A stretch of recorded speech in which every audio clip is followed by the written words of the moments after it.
रावण ने माता सीता का हरण करने की युक्ति बना ली थी। रावण मारीच को अपने साथ पुष्पक विमान में बैठाकर पंचवटी पहुंचा। मारीच तरह तरह के रूप बदलने की जादुई शक्ति जानता था।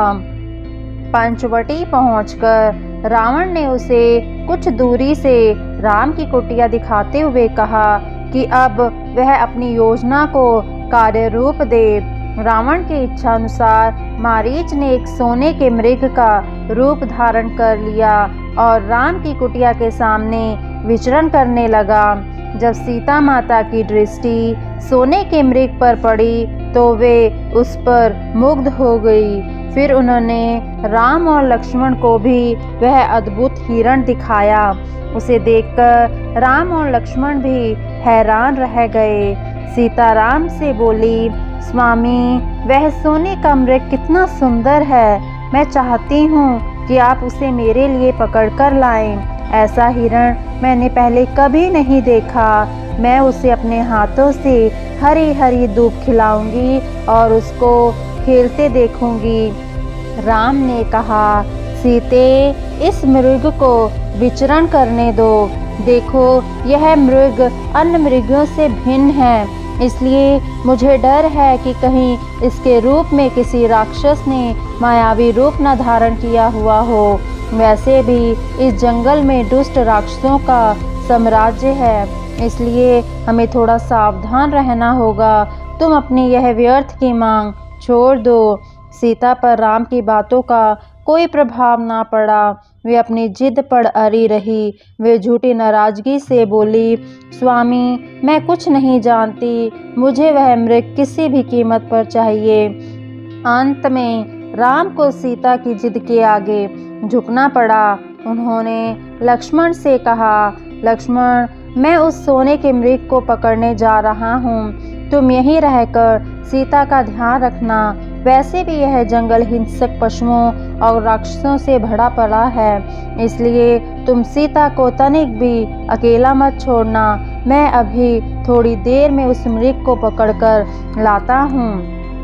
लक्ष्मण को सीता की सुरक्षा की जिम्मेदारी सौंपकर राम धनुष बाण लेकर सोने के मृग के पीछे चल पड़े। सोने का मृग बना मारीच भागता हुआ उन्हें जानबूझकर कुटिया से बहुत दूर ले गया ताकि रावण को सीता हरण के लिए पर्याप्त समय मिल सके। सोने के मृग के पीछे बहुत देर तक भागने के बाद राम ने उस पर तीर छोड़ दिया। जैसे ही उसे तीर लगा, मारीच अपने वास्तविक रूप में आ गया। उसने दर्द से कहराते हुए राम की आवाज में कहा, आ सीता, आ लक्ष्मण, मैं मर रहा हूँ। यह कहते कहते उसके प्राण पखेरु हो गए। राम की चीख सुनकर सीता व्याकुल हो उठी। उन्होंने लक्ष्मण से कहा, लगता है तुम्हारे भाई विपत्ति में है, शीघ्र जाकर उनकी सहायता करो। लक्ष्मण जानते थे कि इस पूरे ब्रह्मांड में कोई ऐसा नहीं है जो राम को मार सके, इसलिए उन्होंने जाने से मना करते हुए कहा, यह भैया का स्वर नहीं है। अवश्य ही कोई दुष्ट राक्षस उनकी आवाज़ निकालकर हमें मूर्ख बनाने की कोशिश कर रहा है। यह सुनकर सीता आवेश में आ गई। वे लक्ष्मण से बोली, वैसे तो तुम अपने भाई को भगवान मानते हो, पर अब जब वे मुसीबत में हैं तो तुम वहां जाने की बजाय यहाँ खड़े खड़े बातें बना रहे हो। क्या यही है तुम्हारा बृहत् प्रेम? लक्ष्मण बोले, भैया ने आपकी सुरक्षा का भार मुझ पर डाला है, इसलिए मैं आपको यूँ अकेला छोड़कर नहीं जा सकता। सीता बोली, लक्ष्मण, तुम्हारी नीयत में खोट है, इसलिए तुम बहाने बना रहे हो। यह सुनकर लक्ष्मण को बहुत दुख हुआ। उन्होंने कुटिया के बाहर एक रेखा खींची और कहा, यह रेखा आपकी सुरक्षा करेगी। यदि कोई रेखा को पार करने की कोशिश करेगा तो वह जलकर भस्म हो जाएगा। आप इस रेखा से बाहर ना निकलें। सीता को ये निर्देश देकर लक्ष्मण दुखी मन से चीख की दिशा में बढ़ गए। रावण कुटिया के पास ही एक बड़े पेड़ के पीछे छिपकर खड़ा था। जैसे ही लक्ष्मण गए, उसने साधु का वेश धारण किया और कुटिया के पास जाकर बोला, भिक्षाम दे। साधु का स्वर सुनकर सीता कुछ फल लेकर आई और द्वार पर खड़े होकर रावण को भिक्षा देनी चाहिए, पर रावण ने भिक्षा लेने से मना कर दिया। वह बोला, देवी, मैं बंधी हुई भिक्षा नहीं लूँगा। भिक्षा देनी है तो बाहर आकर दो, अन्यथा रहने दो। वे बोली, हे साधु महाराज, मैं बाहर नहीं आ सकती, मुझे बाहर आने की मनाही है। जब सीता सीमा रेखा से बाहर आने को तैयार नहीं हुई तो साधु बना रावण बोला, ठीक है, यदि तुम मुझे बाहर आकर भिक्षा नहीं देना चाहती तो मैं खाली हाथ लौट जाऊंगा। लेकिन साधु को खाली हाथ लौटाने से व्यक्ति पाप का भागी बनता है। तब सीता ने विवश होकर कहा, ठहरिए, और वे लक्ष्मण रेखा से बाहर आ गई। उनके लक्ष्मण रेखा पार करते ही रावण साधु का वेश छोड़कर अपने वेश में आ गया और उन्हें केश पकड़कर घसीटता हुआ अपने पुष्पक विमान में बैठाकर ले उड़ा। सीता सहायता के लिए जोर जोर से राम और लक्ष्मण को पुकारने लगी। सीता सहायता के लिए निरंतर पुकार रही थी, लेकिन वहाँ कोई नहीं था जो उनकी सहायता करने आता। तभी एक ऊंचे पेड़ की शाखा पर बैठे जटाऊ की नज़र उन पर पड़ी। उसने देखा कि आकाश मार्ग में एक रथ जा रहा है और कोई स्त्री करुण स्वर में सहायता के लिए गुहार लगा रही है। जटाऊ ने तुरंत उसका पीछा किया। उसने देखा कि दुष्ट रावण सीता को जबरन ले जा रहा है। वह उसके ललकारते हुए बोला, रावण, सीता को छोड़ दो, वरना मैं तुझे मार डालूंगा। तुम प्रियाई स्त्री का अपहरण करते हुए लाज नहीं आती? रावण ने क्रोधपूर्वक कहा, मेरा रास्ता छोड़ दो और मुझे जाने दो, अन्यथा मेरे हाथों मारो जाओगे। और जटाऊ पर प्रहार किया। जटाऊ ने यथाशक्ति रावण का मुकाबला किया, परंतु वृद्ध और कमजोर होने के कारण वह रावण के सामने अधिकतर देर तक टिक नहीं सका। रावण ने जटाऊ के पंख काट दिए। घायल जटाऊ पृथ्वी पर गिर पड़ा और रावण सीता को लेकर लंका की ओर उड़ गया। लगने के बाद जब मारीच स्वर्ण मृग का शरीर छोड़कर अपने वास्तविक रूप में आया तो राम उसकी योजना भाप गए। उन्हें चिंता होने लगी कि कहीं लक्ष्मण मारीच की आवाज़ सुनकर भ्रमित न हो जाए और फिर सीता को अकेले छोड़कर उनके पीछे न चले आए। इसलिए वे जल्दी जल्दी कदम बढ़ाते हुए कुटिया की ओर चल पड़े। वे अभी कुछ दूर ही पहुँचे थे कि उन्हें दूसरी ओर से लक्ष्मण आते हुए दिखाई दिए। वे लक्ष्मण पर नाराज होते हुए बोले, तुम सीता को अकेला छोड़कर क्यों चले आए? मैंने तुम्हें निर्देश दिया था कि किसी भी स्थिति में सीता को अकेला मत छोड़ना। मुझे किसी अनिष्ट की आशंका हो रही है। मुझे ऐसा लग रहा है कि सीता कुटिया में नहीं होगी। यदि ऐसा हुआ तो मैं जीवित नहीं रह पाऊंगा।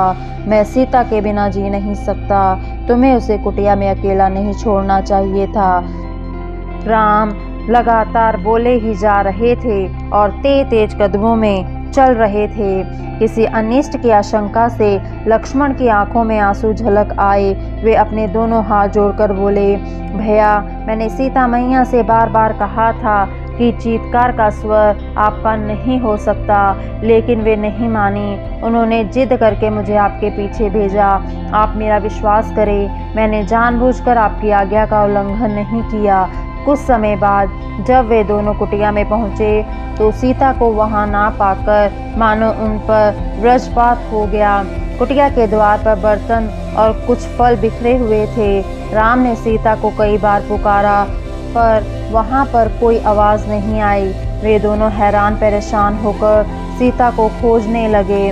राम ने रास्ते में हर पेड़ पौधे, पशु पक्षी और नदी नालों को संबोधित करते हुए सीता के बारे में पूछा, लेकिन उन्हें सीता का कोई पता ना चला।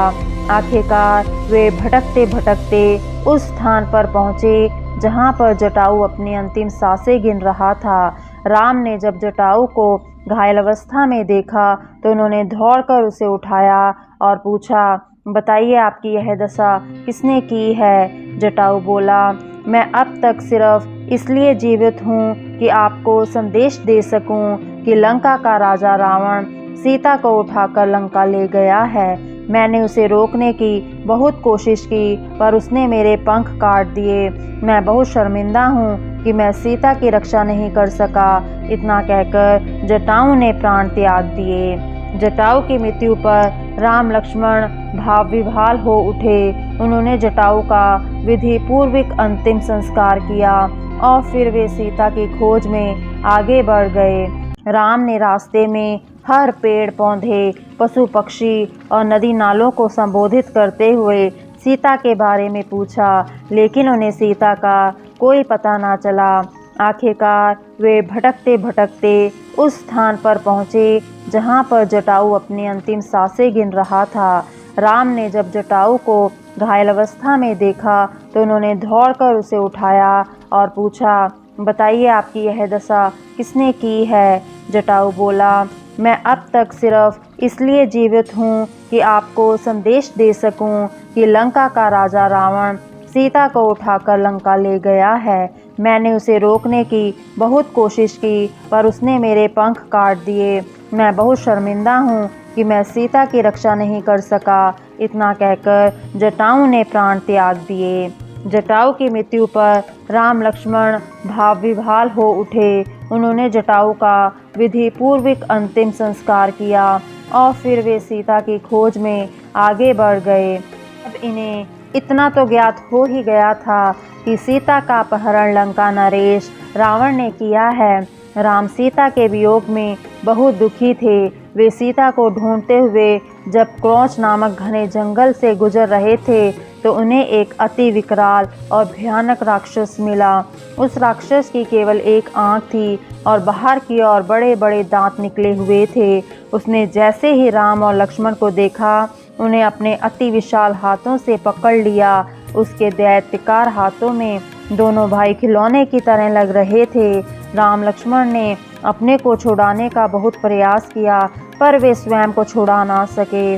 वह दैत्य दोनों को निगलने के लिए अपने मुंह के पास ले जाने लगा, परंतु तभी राम को अपनी तलवार खींच निकालने का अवसर मिल गया। उन्होंने तलवार से दैत्य के दोनों हाथ काट दिए और उसे मार गिराया। फिर उस एक आंख वाले दैत्य को पूरी तरह समाप्त करने के लिए उन्होंने उसके शव को आग के हवाले कर दिया। शव जैसे ही जला, उससे एक आकर्षक युवक प्रकट हुआ। वह हाथ जोड़कर राम के पास आकर बोला, मैं कम्बंध नामक गंधर्व हूँ। मैं एक श्राप के कारण राक्षस बना था। आज आपने मुझे श्राप मुक्त करा के मुझ पर कृपा की है।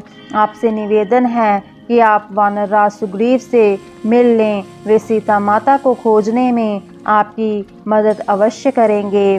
राम ने काबंध से सुग्रीव के बारे में पूछा तो वह बोला, आप दोनों यहाँ से सीधे पंपा चले जाइए। वहाँ पर आपको माता शाबरी मिलेगी। वे आपको सुग्रीव के बारे में संपूर्ण जानकारी दे देगी। यह कहकर काबंध ओझल हो गया। शाबरी मातंग ऋषि की शिष्य और राम की परम भक्त थी। बहुत समय पहले मातंग ऋषि ने एक बार शाबरी से कहा था, देखना, एक दिन साक्षात विष्णु के अवतार श्री राम तुम्हें दर्शन देने आएंगे। बस तभी से वह राम की बाट जोह रही थी। काबंध के कहने पर राम लक्ष्मण पंपा पहुँचे तो उन्हें वहाँ पर एक साधारण कुटिया दिखाई दी। वह शाबरी की कुटिया थी। राम को देखकर शाबरी उनके चरणों में गिर पड़ी और बोली, प्रभु आप आ गए। मैं कब से आपकी प्रतीक्षा कर रही हूँ। कहते हुए उसकी आंखों से आंसू झलक आए। फिर उसने उन्हें श्रद्धापूर्वक आसन पर बिठाया और उनके भोजन के लिए जंगली बेर इकट्ठा करके लाई। वह चक चक कर दोनों भाइयों को बेर देने लगी। वह नहीं चाहती थी कि उसके प्रभु खट्टे बेर खाएं। बस इसी प्रेम भाव से उन्हें जूठे बेर खिलाने लगी। राम तो प्रेम पूर्वक जूठे बेर खा रहे थे, लेकिन लक्ष्मण को यह अच्छा नहीं लगा और वे चुपके से बेर फेंक देते। बेर खाने के बाद राम ने शाबरी से सुग्रीव के बारे में पूछा। वह बोली, भगवान सुग्रीव अपने साथियों के साथ ऋष्यमुख पर्वत पर रह रहा है, जो यहाँ से बस थोड़ी ही दूर है। सुग्रीव का पता जानकर राम लक्ष्मण शाबरी से विदा लेकर ऋष्यमूर्ख पर्वत की ओर चल पड़े। राम सीता के वियोग में बहुत व्याकुल थे। वे रास्ते में हर ओर सीता को खोजते हुए चल रहे थे और कभी कभी अधीर होकर करुण विलाप करने लगते थे। तब लक्ष्मण उन्हें धैर्य बांधने का प्रयास करते। भाई की दशा लक्ष्मण के लिए भी असहनीय थी। दोनों दुखी अवस्था में चलते चलते ऋष्यमूक पर्वत पर पहुँचे। सुग्रीव को एक गुप्तचर ने आकर बताया कि 2 युवक उन्हीं की ओर आगे बढ़े आ रहे हैं। सुग्रीव ने सोचा, हो न हो इन्हें यहाँ मेरे बड़े भाई बाली ने मुझे मारने के लिए भेजा होगा, क्योंकि श्राप के कारण वह स्वयं तो यहाँ आ नहीं सकता।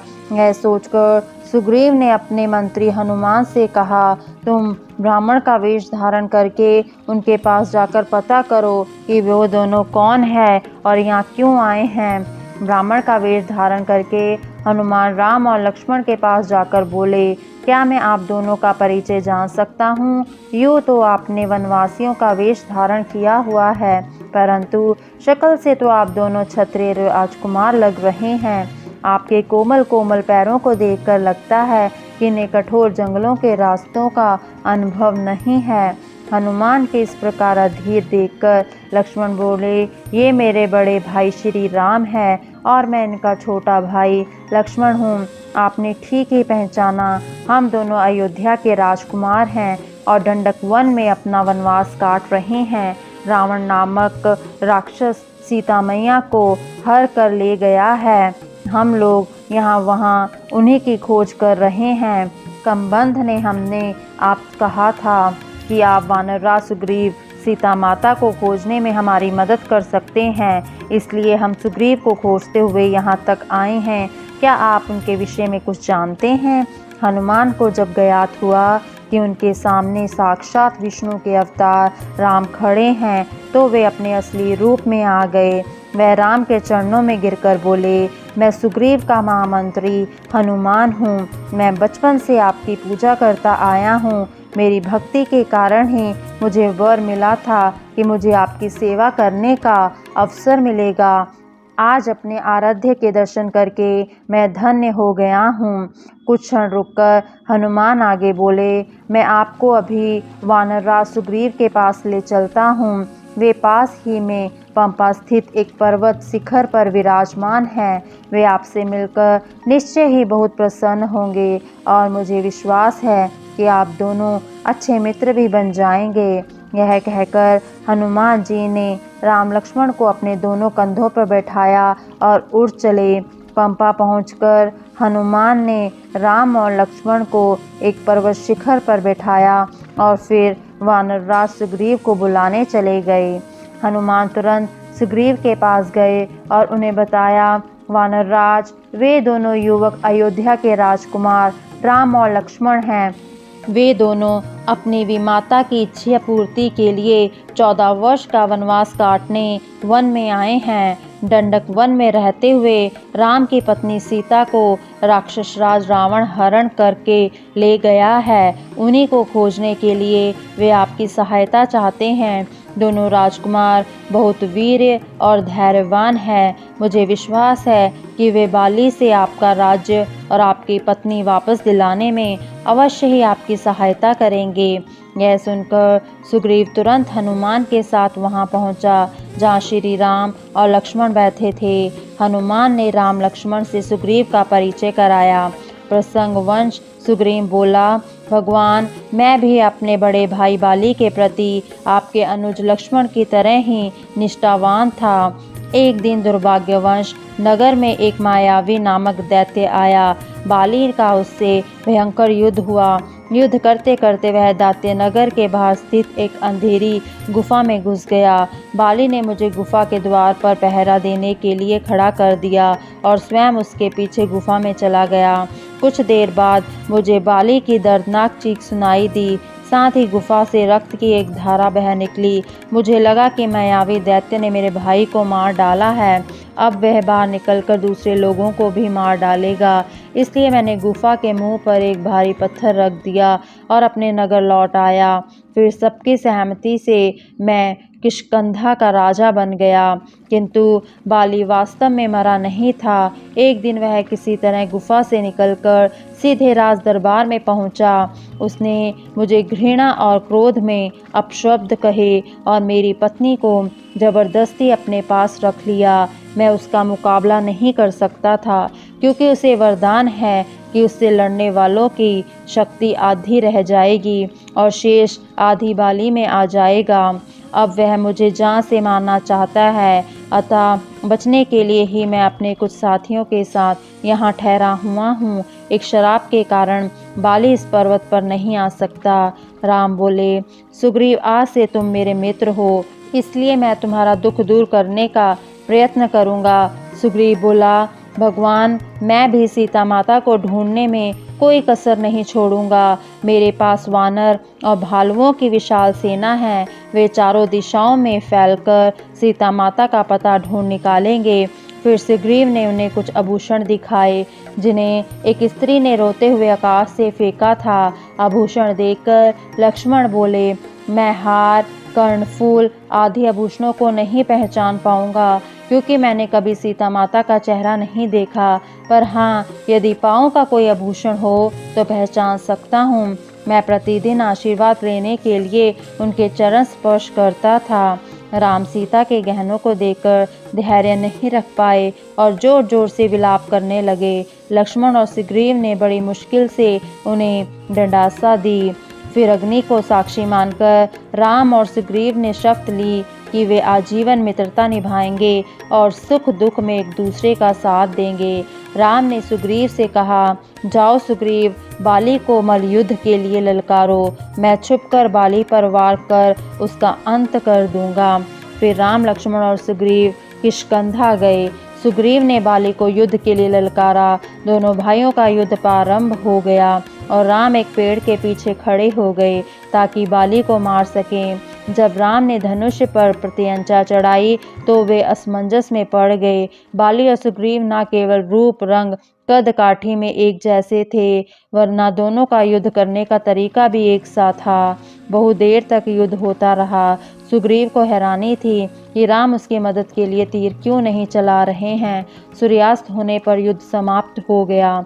तब सुग्रीव ने राम से पूछा कि उन्होंने मल्लयुद्ध के दौरान उसकी सहायता क्यों नहीं की। राम बोले, तुम दोनों भाइयों में इतनी समानता है कि मुझे डर था कि कहीं बाली के धोखे में मैं तुम्हें कहीं ना मार दूं। कल तुम उसे फिर ललकारो। इस बार तुम एक माला पहन लेना ताकि मैं तुम दोनों भाइयों में अंतर कर सकूं। अगले दिन सुग्रीव ने फिर बाली को मल्लयुद्ध के लिए ललकारा। बाली को अपनी सूरवीरता पर बहुत घमंड था, इसलिए उसने इसे सहर्ष स्वीकार कर लिया। उसकी पत्नी तारा ने कहा, स्वामी, इस बार आप सुग्रीव से युद्ध ना करें। मैंने रात में एक बुरा सपना देखा है। सुग्रीव आपका सगा भाई है, उसे सुलह कर लें और शांतिपूर्वक रहें। किंतु बाली पत्नी की बात सुनकर क्रोधवश पैर पटकता हुआ वहां से चला गया।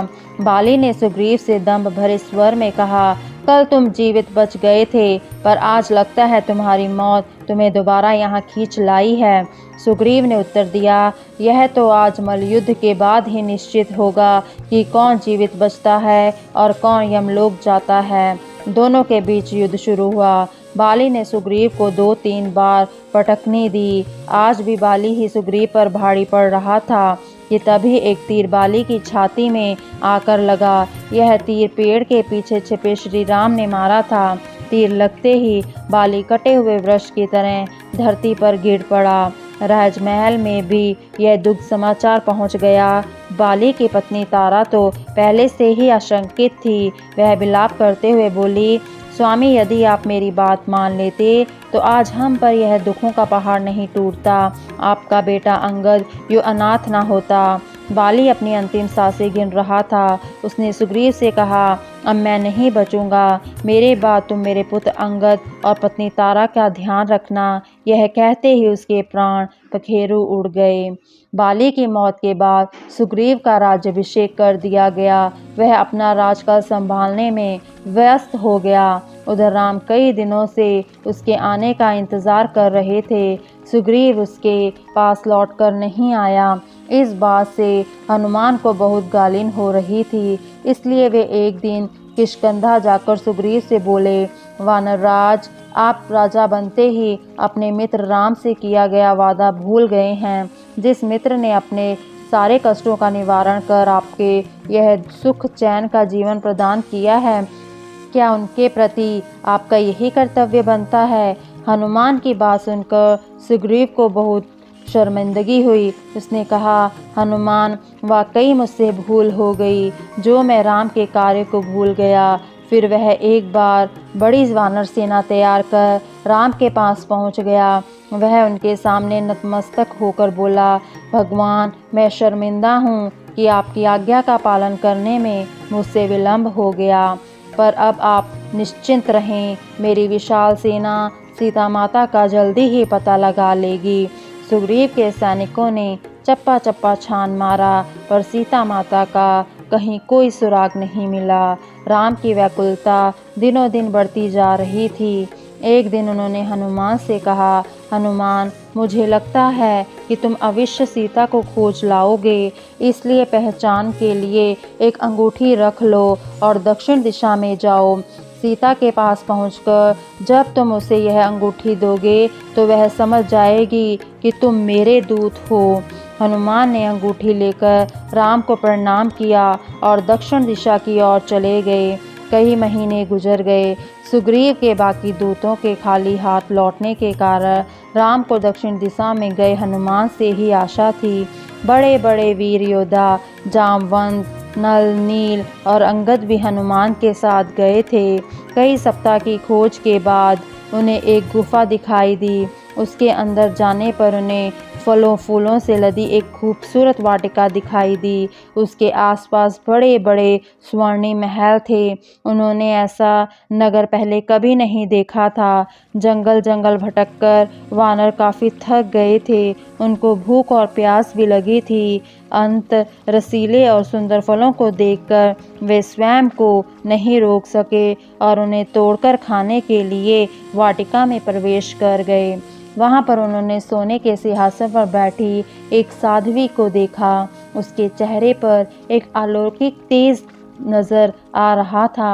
हनुमान ने जब उसका परिचय जानना चाहा तो वह बोली, मैं साध्वी स्वयं प्रभा हूँ। यह शहर दानवों की वस्तुकार माया ने मेरे लिए बनाया है। यहाँ पर कोई भी मेरी आज्ञा के बिना प्रवेश नहीं कर सकता। मैं यह भी जानती हूँ कि तुम श्री राम की अर्धांगिनी सीता को खोजने के लिए आए हो, इसलिए मैं तुम्हें क्षमा करते हुए अपनी शक्ति से इस गुफा से बाहर निकालती हूँ। तुम्हें अभी बहुत से कार्य पूरे करने हैं। देवी शक्ति द्वारा स्वयं प्रभा ने हनुमान, अंगद और उनकी सेना को गुफा से बाहर भेज दिया। बाहर आकर हनुमान आदि को एक समुद्र तट दिखाई दिया। वही तट पर बैठकर हनुमान और जामवंत आगे की रणनीति पर विचार विमर्श करने लगे। वर्षा ऋतु निकट होने से उनकी मुश्किलें और बढ़ गई थी। वे चिंतित थे कि यदि वे सीता माता का पता न लगा पाए तो क्या मुंह लेकर श्री राम और सुग्रीव के पास जाएंगे। तब अंगद ने प्रतिज्ञा ली कि जब तक वह देवी सीता का पता नहीं लगा लेते अन्न जल ग्रहण नहीं करेंगे। कुछ दूरी पर बैठा गिरिराज संपत्ति उनकी यह सारी मंत्रा सुन रहा था। जब उसने अंगद के आमरण अनशन की बात सुनी तो वह खुश हो गया कि खाने के लिए मानव मांस मिलेगा, पर अगले ही पल उसकी खुशी तब काफूर हो गई जब उसने एक वानर के मुंह से सुना, हमसे अच्छा तो जटायु था जिसने राक्षस से सीता को बचाने के प्रयास में अपने प्राण गंवा दिए। हम तो अब तक उनका पता भी नहीं लगा पाए। संपत्ति ने जब जटायु की मौत की खबर सुनी तो उसकी आंखें भर आई। भाई की मौत का उसे दुख तो था, पर इस बात की खुशी भी थी कि जटायु ने एक अच्छे कार्य के लिए अपनी जान दी है। भाई के अधूरे कार्य को पूरा करने के लिए संपत्ति सीता की खोज में निकल गया और वह अपने उद्देश्य में सफल रहा। वह तुरंत हनुमान जामवंत के पास लौटा और संपत्ति ने उनको अपना परिचय देने के बाद बताया यहाँ से 100 योजन दूर समुद्र पार लंकेश ने सीता जी को अशोक वाटिका में छिपाकर रखा है। सीता मैया के बारे में जानकर सब खुशी से झूम उठे, लेकिन अब उनके सामने एक नई समस्या आ खड़ी हुई थी कि समुद्र कौन और कैसे लांघेगा। सब बैठकर इस समस्या पर गहन सोच विचार करने लगे। बारी बारी से सबकी क्षमता पर विचार किया गया। गज 10 योजन में भी इतनी क्षमता नहीं थी कि वह समुद्र पार कर सके। अंगद 100 योजन लांघने में समर्थ तो था, पर 100 योजन जाने के बाद उसकी बुरी तरह थकने के कारण उसका वापस लौटना मुश्किल था। इसलिए समस्या वहीं की वहीं थी। जामवंत ने देखा कि हनुमान चुपचाप बैठे हैं। वह उनके पास जाकर बोले, हे पावन पुत्र, तुम कुछ नहीं कह रहे हो, एकदम चुप्पी क्यों साधे हुए हो? हनुमान बोले, मैं भी समुद्र लांघने के बारे में ही सोच रहा था। हनुमान, तुम वायु के पुत्र हो, इसलिए तुम्हारी गति जैसी किसी की गति नहीं है। तुम तो इस विशाल समुद्र को एक पग में ही लांघने की क्षमता रखते हो। तुम्हें अपना पराक्रम व शक्ति दिखाने का सुनहरा मौका मिला है। तुम्हें इस मौके का लाभ उठाना चाहिए। जामवंत ने हनुमान की प्रशंसा करते हुए कहा, लेकिन हनुमान पर इन बातों का कोई असर नहीं हुआ। तब जामवंत ने हनुमान को उनका बल पराक्रम याद दिलाते हुए कहा, हनुमान, तुम्हारी माता देवी अंजनी को एक श्राप के कारण बंदर योनि में आना पड़ा था। संजोगवंश वायुदेव उस पर आसक्त हो गए थे। वायुदेव के पुत्र होने के कारण तुम उनके समान ही शक्तिशाली और समर्थ हो। याद है, एक बार किशोर अवस्था में तुमने सूरज के फल समझकर मुंह में डाल लिया था। सूर्य की रक्षा करने के लिए इंद्र ने जब तुम पर अपना वज्र फेंका तो तुम चोट खाकर जमीन पर गिर गए थे। गिरने पर तुम्हारा जबड़ा टूट गया था। यह देखकर वायुदेव ने क्रोधित होकर बहना छोड़ दिया था। इससे चारों ओर हाहाकार मच गया था। हवा के अभाव में लोग सांस नहीं ले पा रहे थे। तब सभी देवता उनके पास गए और क्षमा मांगी। इंद्र ने तुम्हें आशीर्वाद दिया कि किसी भी हथियार का तुम्हारे ऊपर कोई प्रभाव नहीं पड़ेगा। उसी दिन से तुम्हारा नाम अजात शत्रु पड़ा। लेकिन हनुमान फिर भी कुछ नहीं बोले। तब जामवंत ने कहा, हनुमान, अपनी शक्ति को पहचानो। तुम में असीम शक्ति है। तुम्हारी मर्यादा और त्याग तुम्हें महान बनाता है। लेकिन हनुमान फिर भी नहीं कुछ बोले। तब जामवंत ने कहा, हनुमान, अपनी शक्ति को पहचानो। तुम में असीम शक्ति है। तुम्हारी मर्यादा और त्याग तुम्हें महान बनाता है। मैंने पूरे विश्व का 21 बार भ्रमण किया है, फिर भी मैं तुम्हें अपने से ज्यादा महान मानता हूँ। अब तुम ही हम सबका एकमात्र सहारा हो। अकेले तुम ही हो जो समुद्र पार लंका पहुँच सकते हो। जामवंत के प्रेरणा भरे शब्द सुनकर हनुमान जोश में आ गए। उनकी खोई हुई शक्ति लौट आई, जो कि किसी ऋषि के श्राप से लुप्त हो गई थी। हनुमान तुरंत उठे और उन्होंने अपना आकार बड़ा कर लिया। उनके विशाल आकार और तेज को देखकर सभी चकित रह गए। फिर हनुमान ने समुद्र पार कर लंका जाने का निश्चय कर लिया। अपना आकार विशाल करने के बाद हनुमान बोले, जामवंत, मैं इसी समय लंका जाऊंगा। मैं श्री राम के लिए कुछ भी करने के लिए तैयार हूँ। अब मुझे लंका जाने से कोई नहीं रोक सकता। मैं उड़कर समुद्र पार कर लंका पहुंच जाऊंगा।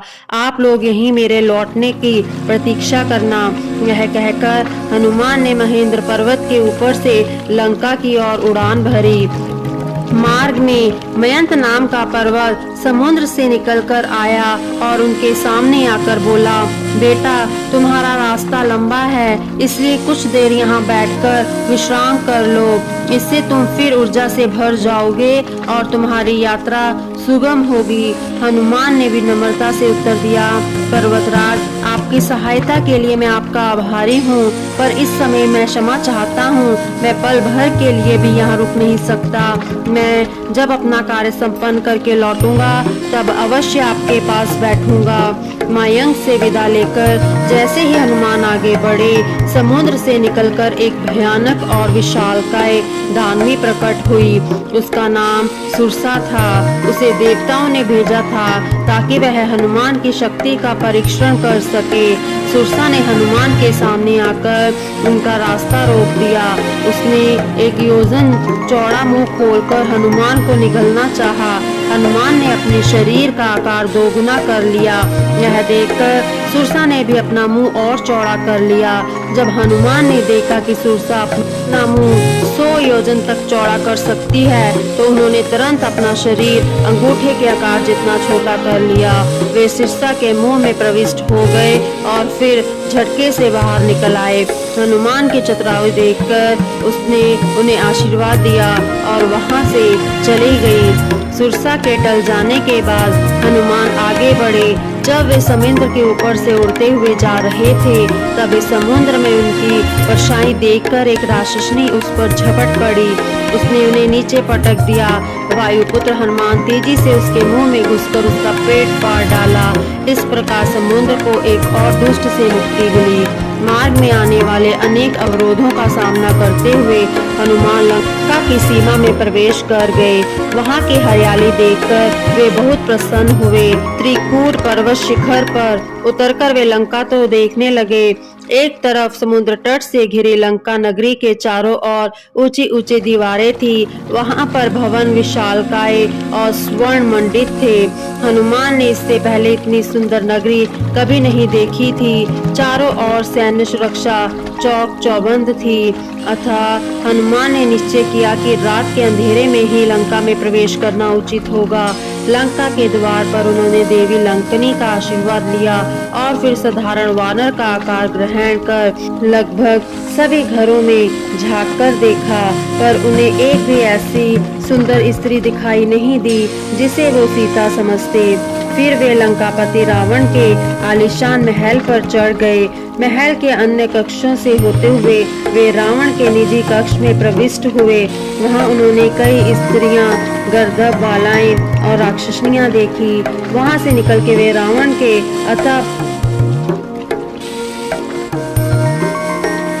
के महल से निकलकर हनुमान लंका के अन्य घरों में सीता को तलाश करने लगे।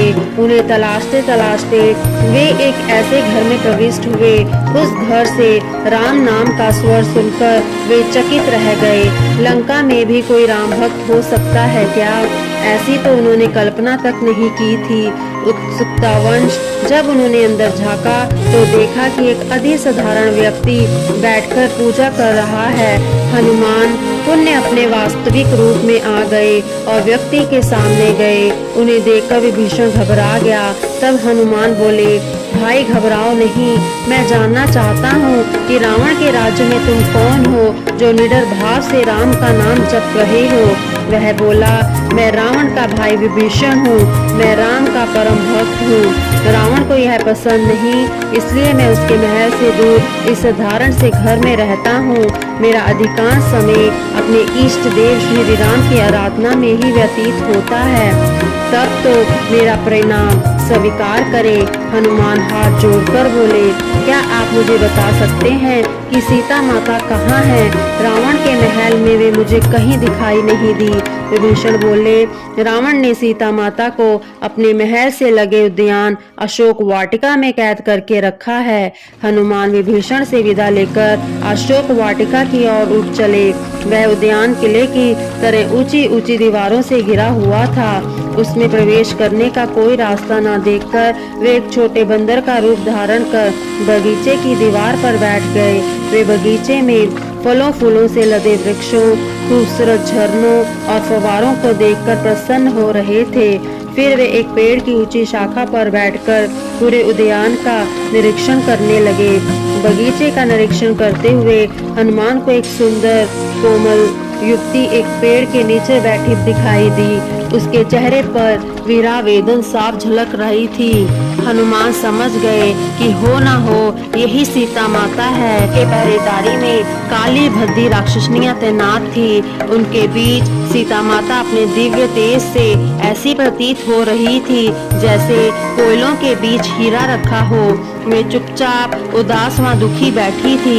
हनुमान सीता माता से मिलने के लिए बहुत उत्सुक थे, लेकिन राक्षसियों की उपस्थिति से उनसे मिलना संभव ना था। उन्होंने सोचा मुझे हर कदम बड़ी सावधानी से और धैर्यपूर्वक उठाना चाहिए ताकि रावण को मेरे यहाँ आने की भनक ना लगे। अच्छा हो कि मैं अनुकूल समय की प्रतीक्षा करूं। यह सोचकर वे पेड़ के पत्तों की ओर से चिपक कर बैठे गए और दिन ढलने की प्रतीक्षा करते रहे। हनुमान पेड़ पर बैठकर इधर उधर का नजारा देख रहे थे कि तभी उन्हें राक्षस राज रावण आता दिखाई दिया। रावण ने काले रेशमी वस्त्र पहने हुए थे और उसका चेहरा सूर्य के तेज के समान चमक रहा था। उसके चेहरे से ही उसकी विद्वता का ज्ञान हो रहा था। वह सीता के सामने जाकर बोला, हे सुंदरी, मैं एक बार फिर तुमसे प्रणय निवेदन करने आया हूँ। मुझसे विवाह कर लो और लंका की रानी और मेरे हृदय स्मरकरी बन जाओ। मैं तुम्हारी हर इच्छा पूरी करूँगा। सीता ने अपना मुंह फेर लिया और बोली, पापी अनाचारी, मेरी नजरों से दूर हो जा। तू कायर है। तूने मेरे पति की अनुपस्थिति में मेरा हरण किया है। ऐसा घृणित कार्य करके तुम मेरे स्वामी के कोप भजन बन गए हो। यदि तुम जीवित रहना चाहते हो तो जाओ और जाकर श्री राम के चरणों में गिरकर माफी मांग लो। वे तुम्हें माफ कर देंगे। यह सुनकर रावण गुस्से से अपना पैर पटकता हुआ वहां से चला गया। जाते जाते पहरेदारी कर रही राक्षसी से बोला, तुम इस हठी स्त्री को शादी के लिए राजी करो। रावण का यह व्यवहार देखकर हनुमान को बहुत क्रोध आया और वे उसी वक्त नजाकत देखकर ये जहर का घूंट पी गया। रावण के जाने के बाद राक्षसी ने सीता को डराना धमकाना शुरू कर दिया। त्रिजटा नामक राक्षसिनी ने उन्हें रोका। त्रिजटा राक्षसी होकर भी बहुत सरल दयालु स्वभाव की थी। वह सीता से माँ की तरह स्नेह करती थी। वह सीता के पास जाकर बोली, बेटी तुम डरो मत। कल रात मैंने एक सपना देखा है कि पूरी लंका आग की चपेट में धू कर जल रही है और लंकेश्वर भी मारा गया है। तुम्हें लेने स्वयं श्री राम आए हैं। यह सुनकर सीता बोली, जैसा तुम कह रही हो काश ऐसा ही हो। कुछ समय बाद जब पहरा देने वाली सारी राक्षसियां वहां से चली गई तो हनुमान पेड़ पर बैठे बैठे श्री राम गाथा गाने लगे। उनके मधुर स्वर को सुनकर सीता भावुक होकर रोने लगी। वे चकित थी कि लंका में श्री राम का वर्णन कौन कर रहा है। वे बोली, आप कौन हैं जो मेरे भगवान श्री राम का नाम उच्चारित कर रहे हैं? कृपया सामने आए। हनुमान पेड़ से कूदकर उनके सामने आ गए। अब उन्होंने अपना वास्तविक रूप धारण कर लिया। उन्होंने दोनों हाथ जोड़कर सीता जी का अभिवादन करते हुए कहा, हे माता, मैं श्री राम का सेवक हनुमान हूँ। मुझे श्री राम ने ही आपके पास भेजा है। आप अधीर ना हो। राम और लक्ष्मण शीघ्र ही आएंगे और दुष्ट पापी रावण का संहार कर आपको यहाँ से ले जाएंगे। सीता को हनुमान की बात पर विश्वास नहीं हुआ। उन्होंने कहा, लंका में चारों ओर मायावी राक्षसों का बोलबाला है। मुझे तो तुम भी कोई मायावी जान पड़ते हो। तुम श्री राम का नाम लेकर मुझे छलने आए हो। अवश्य ही यह रावण की कोई नई चाल है। सीता द्वारा अविश्वास जताने पर हनुमान ने राम द्वारा दी गई अंगूठी उन्हें दिखाई। वे बोले, यह मेरे स्वामी ने चलते समय मुझे दी थी। सीता अंगूठी देखकर पहचान गई और उसे माथे से लगा लिया। वे बोली, पुत्र हनुमान, मुझे क्षमा करना। मैंने तुम पर विश्वास नहीं किया। निश्चय ही तुम श्री राम के परम सेवक हो। श्री राम को मेरा संदेश देना कि वे मुझे यहाँ से शीघ्र ले जाएं। जो आज्ञा। कहकर हनुमान ने सीता को प्रणाम किया और उनका आशीर्वाद लेकर वहाँ से चल पड़े। वापस लौटने से पहले उन्होंने शत्रु की क्षमता को परखना चाहा। वे बगीचे में उछल कूद करने लगे। एक पेड़ से दूसरे, दूसरे से तीसरे पेड़ पर होते हुए वे फल तोड़ तोड़ कर खाने लगे। पहले उन्होंने भर पेट फल खाए और फिर फल तोड़कर नीचे फेंकने लगे। फलों के साथ साथ टहनियाँ भी जमीन पर गिरने लगी और फिर उन्होंने पेड़ ही उखाड़ फेंके। पल भर में ही उन्होंने पूरी वाटिका का नक्शा बदल डाला। किसी पेड़ पर चढ़कर वे फल तोड़कर खाते और किसी पेड़ को उखाड़कर फेंक देते। पहरेदारों ने उन्हें रोकने की बहुत कोशिश की, लेकिन हनुमान ने उन्हें उठाकर जमीन पर पटक मारा। अशोक वाटिका की रक्षा के लिए तैनात राक्षसों ने जब उन पर आक्रमण किया तो उन्होंने अपनी गदा से प्रहार कर उन्हें चित कर दिया। जब रावण तक यह समाचार पहुंचा कि एक विशालकाय बंदर लंका में घुस आया है और उसने अशोक वाटिका उजाड़ दी है, तो रावण ने हनुमान को पकड़ने के लिए अपने बेटे अक्षय कुमार को अशोक वाटिका भेजा। अक्षय कुमार एक बड़ी सेना लेकर वहां गया और हनुमान पर आक्रमण किया। सैनिक उन्हें पकड़ने के लिए चारों ओर फैल गए, पर हनुमान किसी के हाथ नहीं आए। वह अकेले ही पूरी सेना पर भारी पड़ रहे थे। उन्होंने एक विशाल पेड़ उखाड़कर अक्षय और उनके सैनिकों पर फेंका। पेड़ के नीचे दबकर अक्षय और सैनिक मर गए। बाकी सैनिक अपनी जान बचाकर रावण के पास गए।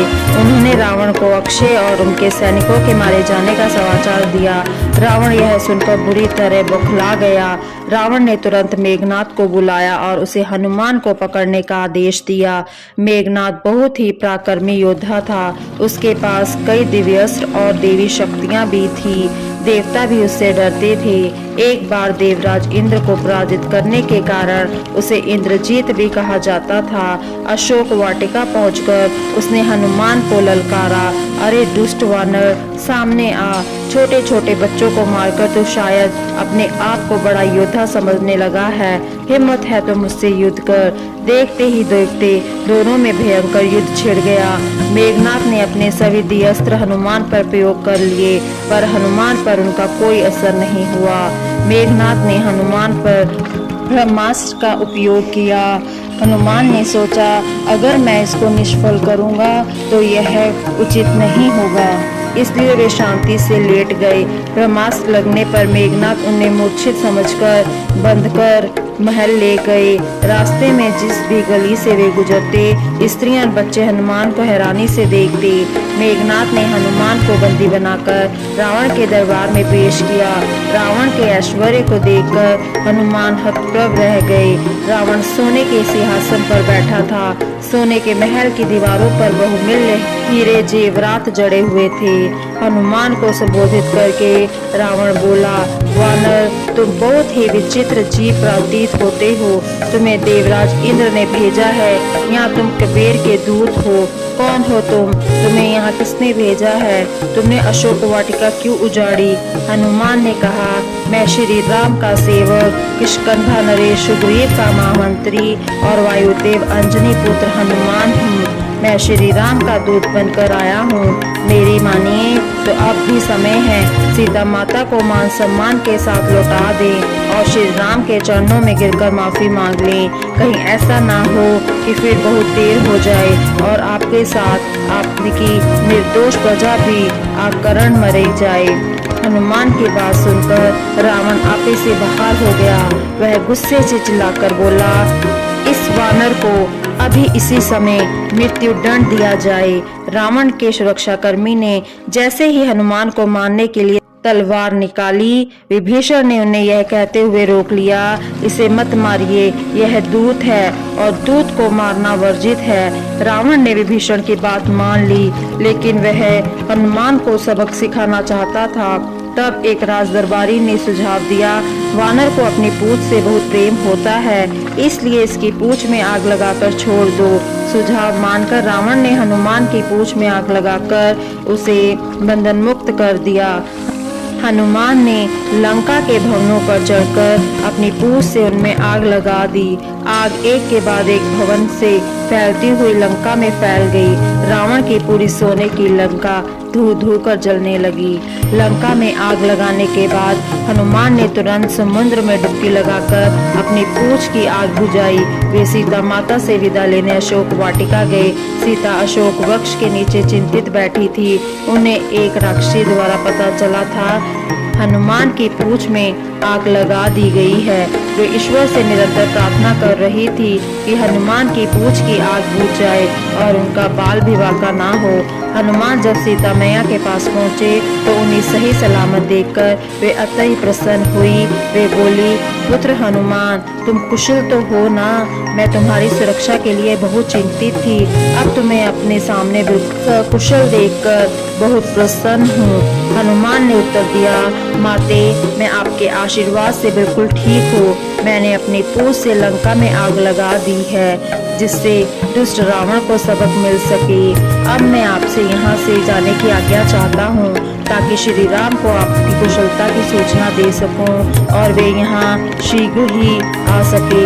आपसे अनुरोध है कि आप अब जरा भी चिंता ना करें और थोड़ा धैर्य धारण करें। मेरी आपसे एक बेनती है कि कृपया आप मुझे अपनी कोई निशानी दे दें जिसे मैं श्री राम को प्रमाण के तौर पर दिखा सकूं। उसे देखकर उन्हें विश्वास हो जाएगा कि मैं आपसे मिला था। हनुमान की बात सुनकर सीता मंद मंद मुस्कुराने लगी। फिर उन्होंने अपना चूड़मणि निकालकर हनुमान को दे दिया।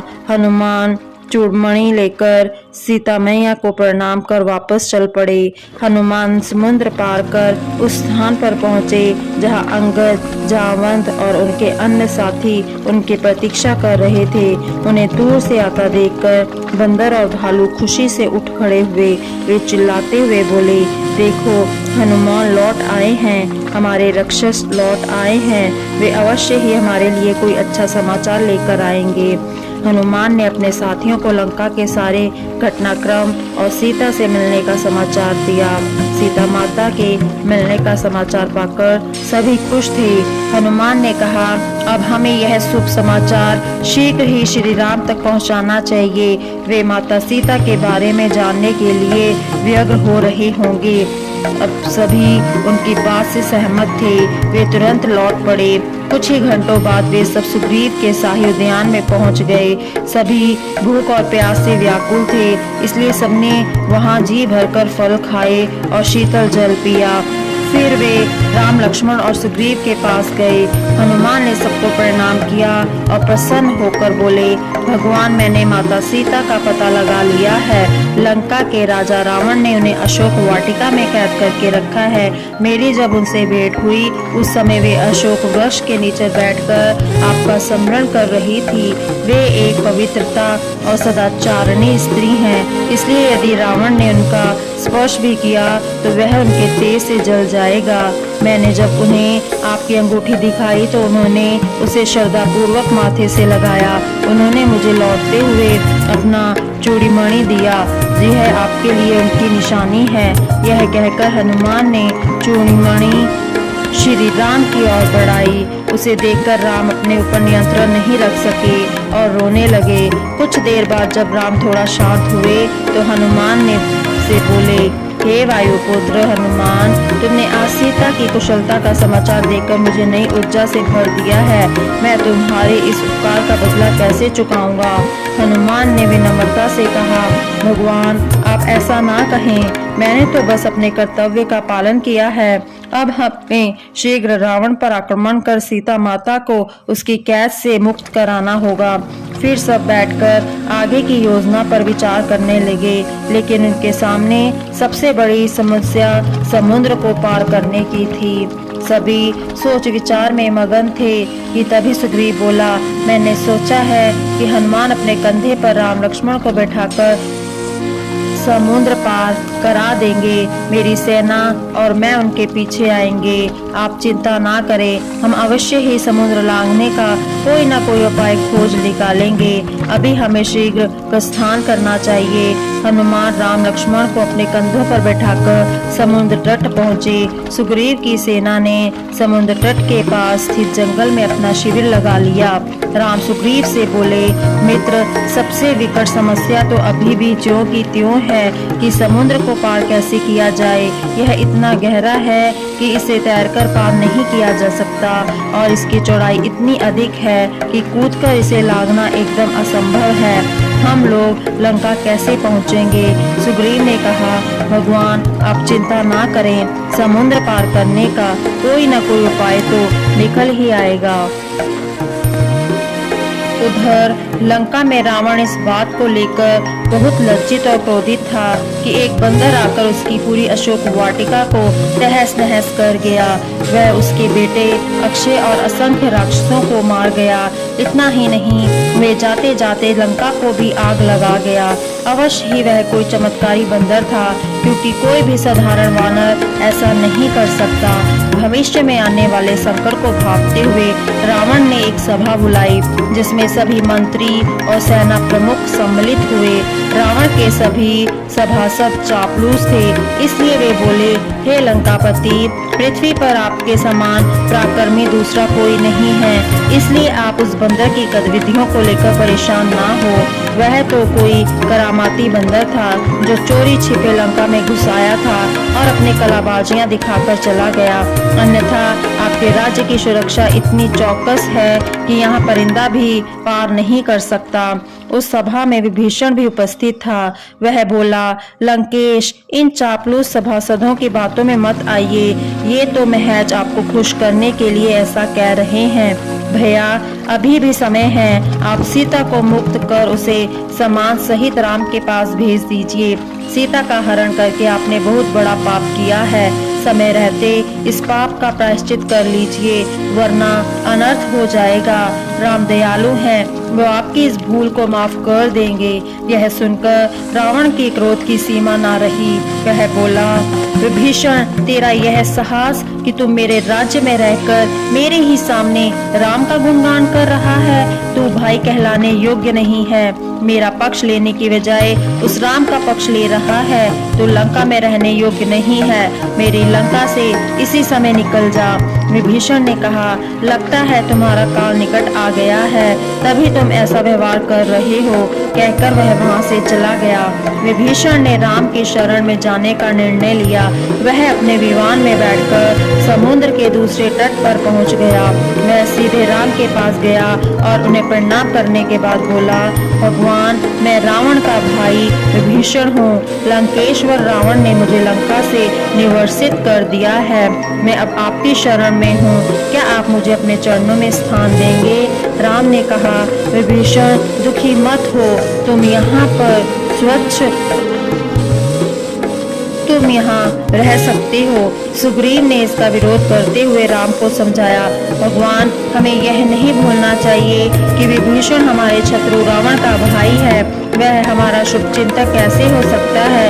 राम बोले, सुग्रीव, यह मत भूलो कि विभीषण इस समय हमारी शरण में है और शरणगत की रक्षा करना मेरा धर्म है।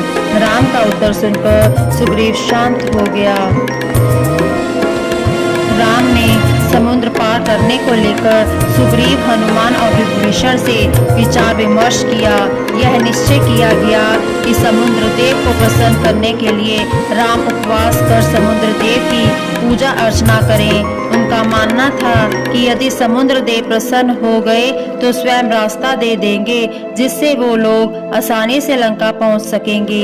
3 दिन तक राम रात दिन अनवरत समुद्र देव की स्तुति करते रहे, किंतु समुद्र देव प्रकट नहीं हुए। यह देखकर धैर्यवान शांत स्वभाव के राम को क्रोध आ गया। क्रोधवश वे उन्होंने एक अग्निबाण समुद्र के सीने में दे मारा। इससे समुद्र के सभी जीव जलकर मरने लगे। समुद्र देव भी अग्निबाण से उत्पन्न गर्मी को अधिक देर तक सहन नहीं कर सके। वे निकलकर बाहर आए। उन्होंने अपने दोनों हाथ जोड़कर राम को प्रणाम किया और बोले, श्री राम, कृपया शांत होकर मेरी स्थिति को समझें। यह मेरा स्वभाव है कि मैं गहरा और विशाल हूँ। मैं आपको समुद्र पार करने का एक उपाय बताता हूँ। आपकी वानर सेना में नल और नील नामक 2 भाई हैं। वे विश्वकर्मा के बेटे होने के कारण कुशल शिल्पी हैं। उनके निर्देशन में भालू और बंदर बड़े बड़े शिलाखंडों और पेड़ों के तनों से मेरे ऊपर पुल बना लें, फिर इस पुल से आपकी सेना लंका जा सकती है। राम ने तुरंत नल और नील को बुलाकर उनसे पुल के निर्माण हेतु मंत्रण की। तब राम ने बंदरों और भालुओं को बड़े बड़े शिलाखंड और वृक्षों के तने इकट्ठे करने के लिए समीपवर्ती जंगल में भेजा। शीघ्र ही समुद्र तट पर शिलाखंड, वृक्ष के तने, चट्टानों और पत्थर आदि जमा होने लगे। फिर नल और नील के निर्देशानुसार बंदरों और भालुओं ने 100 योजन में फैले समुद्र पर पुल बना लिया। बंदरों और भालुओं के इस अति प्रशंसनीय कार्य से देवता बहुत प्रसन्न हुए और उन्होंने आकाश से पुष्प वर्षा की। रावण सीता के पास कई बार विवाह प्रस्ताव लेकर जा चुका था और वे हर बार मना कर देती थी, लेकिन रावण ने फिर भी हार नहीं मानी। इसी बीच उसे अपने गुप्तचरों से सूचना मिली कि राम की सेना समुद्र तट तक आ पहुंची है, वह किसी भी समय लंका पहुंच सकती है। यह जानकर रावण ने इस बार राक्षसी माया का संहार लिया। उसने राक्षसों के जादूगर से खून से लथपथ राम का नकली सिर बनवाया। उसे लेकर वह सीता के पास जाकर बोला, देखो मैंने तुम्हारे स्वामी राम का सिर धड़ से अलग कर दिया है। अब जबकि राम मर गया है तो तुम हमेशा के लिए मेरी हो गई हो। सीता यह देखकर प्रलाप करते हुए बोली, नहीं, ये नहीं हो सकता। मैं एक पतिव्रता स्त्री हूँ। तुमसे विवाह करने से अच्छा है मैं मरना पसंद करूँगी। रावण गुस्से व निराशा से भरकर महल वापस लौट गया। तब त्रिजटा ने सीता को समझाया, बेटी यह एक राक्षसी माया थी। राम और लक्ष्मण तो सेना लेकर लंका की सीमा में पहुंच चुके हैं। अब तुम जल्दी ही अपने स्वामी से मिल सकोगी। यह सुनकर सीता को थोड़ी राहत मिली। रावण अपने महल लौटकर राम की सेना को देखने के लिए महल की छत पर गया। वहां से उसने देखा कि भालू और बंदर लंका में घुस रहे हैं। वे पेड़ों, पर्वतों, गलियों व घरों की छतों पर हर जगह दिखाई दे रहे थे। वह समझ नहीं पा रहा था कि उसे कैसे रोकें। वह कोई ऐसा उपाय करना चाहता था जिससे वह एक ही बार में उनको सबको मार डाले। सुग्रीव भी अपनी सेना के साथ लंका की ओर बढ़ चला आ रहा था। दूर से सुग्रीव की दृष्टि महल की छत पर खड़े रावण पर पड़ी। उसे देखकर सुग्रीव आपे से बाहर हो गया। वह बोला, अच्छा तो यही वो दुष्ट रावण है जिसने सीता माता का हरण करने का दुस्साहस किया है। वह छलांग लगाकर रावण के पास जा पहुंचा और उस पर अंधाधुंध प्रहार करने लगा। रावण चूंकि सुग्रीव से अधिक शक्तिशाली था, इसलिए वह जल्द ही उस पर भारी पड़ने लगा। सुग्रीव बचते बचाते राम के पास लौट गया। राम प्रसन्न होकर बोले, सुग्रीव तुमने बहुत अच्छा किया जो लौट आए। तुमने अकेले रावण को ललकार कर अपनी जान सखंड में डाल ली थी। एक शासक होने के कारण तुम्हें बहुत सोच समझकर धैर्य के साथ अपने निर्णय लेने चाहिए। इस प्रकार राम ने सुग्रीव को जीवन का एक अमूल्य मंत्र दिया। युद्ध शुरू होने से पहले राम ने युद्ध को रोकने का एक प्रयास किया। वे व्यर्थ में रक्तपात नहीं करना चाहते थे। उन्होंने अंगद को शांति दूत बनाकर रावण के दरबार में भेजने का निश्चय किया। अंगद रावण के मित्र बाली का पुत्र था। उन्होंने अंगद को भाली भांति समझाकर भेजा कि उसे रावण के सामने प्रकार का व्यवहार करना है। अंगद राम की आज्ञा सिरोधार्य कर वहां से अपने गंतव्य की ओर चल पड़ा। रावण के दरबार में पहुंचकर अंगद ने उसका अभिवादन किया। उसे अपना परिचय देते हुए अपने आने का उद्देश्य बताया। यह सुनकर रावण क्रोधित हो उठा। वह अंगद से बोला, तुम कैसे मूर्ख हो जो उस व्यक्ति का साथ दे रहे हो जिसने तुम्हारे पिता की हत्या की है। तुम्हें तो उस व्यक्ति से अपने पिता की हत्या का बदला लेना चाहिए। यदि तुम में इतना समर्थ नहीं था तो मेरे पास चले आते। मैं उस वनवासी राम को मारकर तुम्हारे पिता की हत्या का बदला ले लेता। रावण की बातें सुनकर अंगद को बहुत क्रोध आ रहा था, पर वह शांत खड़ा था। राम ने उसे आदेश दिया था कि किसी भी स्थिति में तुम्हें धैर्य नहीं खोना है और मर्यादा में रहना है। अंगद ने रावण को राम का संदेश दिया। राम चाहते हैं कि आप सीता जी को लौटा दें ताकि युद्ध ना हो, बिना बात रक्तपात ना हो। आप उनकी बात मान ले। अंगद की बात बीच में ही काटते हुए रावण बोला, यह क्यों नहीं कहते कि राम कायर है, उसमें महाबली रावण का सामना करने का साहस नहीं है। उसे कहना कि यदि वह डर गया है तो सीता को लिए बिना ही लौट जाए। अब अंगद का धैर्य जवाब दे गया। वह बोला, राम का पराक्रम तो तुम समय आने पर ही देखोगे, अभी उनके सेवक के शौर्य का ही झलक देख लो। यदि तुम्हारे किसी सूरवीर में दम है तो मेरा पैर हिलाकर दिखाए। इतना कहकर अंगद ने अपना पैर पृथ्वी पर जमा लिया। एक एक करके रावण के दरबार के सभी सूरवीर अंगद का पैर हिलाने के लिए आए, पर सभी के सभी नाकाम रहे। यहाँ तक कि रावण का पुत्र मेघनाद भी असफल रहा। रावण को बहुत लज्जा आई कि उसके सूरवीर एक बालक का पैर नहीं हिला सके। वह स्वयं राजसिंहासन से उतरकर आया और जैसे ही अंगद का पैर पकड़ने के लिए झुका, अंगद ने अपने पैर पीछे हटा लिए। वह बोला, लंकेश्वर, मेरे पैरों में नहीं, श्री राम के चरणों में गिरो। यह कहकर अंगद वहां से चला गया। अंगद के वापस लौटकर राम को बताया, भगवान, मैंने रावण को आपका शांति संदेश देने के साथ ही स्वयं भी समझाने का प्रयास किया, पर अहंकारी रावण किसी भी प्रकार से झुकने का तैयार नहीं है। राम बोले, ठीक है अंगद, अपनी तरफ से नरसंहार रोकने का हर संभव प्रयास करके देख लिया है। अब अंत में हमारे पास युद्ध के अलावा और कोई विकल्प शेष नहीं है। फिर उन्होंने अपनी बंदरों व भालुओं की सेना को लंका पर चढ़ाई करने का आदेश दे दिया। बंदर और भालू लंका में चारों ओर फैल गए। उन्होंने बड़े बड़े शिलाखंडों के पहाड़ से लंका के द्वारों को तोड़ दिया।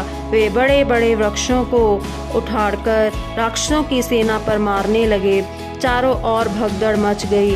रावण के सैनिक लड़ने की बजाय जान बचाकर भागने लगे। अपने सैनिकों का पलायन देखकर रावण के शूरवीर पुत्र मेघनाद युद्ध भूमि में उतरा। उसके द्वारा युद्ध की कमान संभालने पर राक्षसों में एक नई शक्ति का संचार हुआ।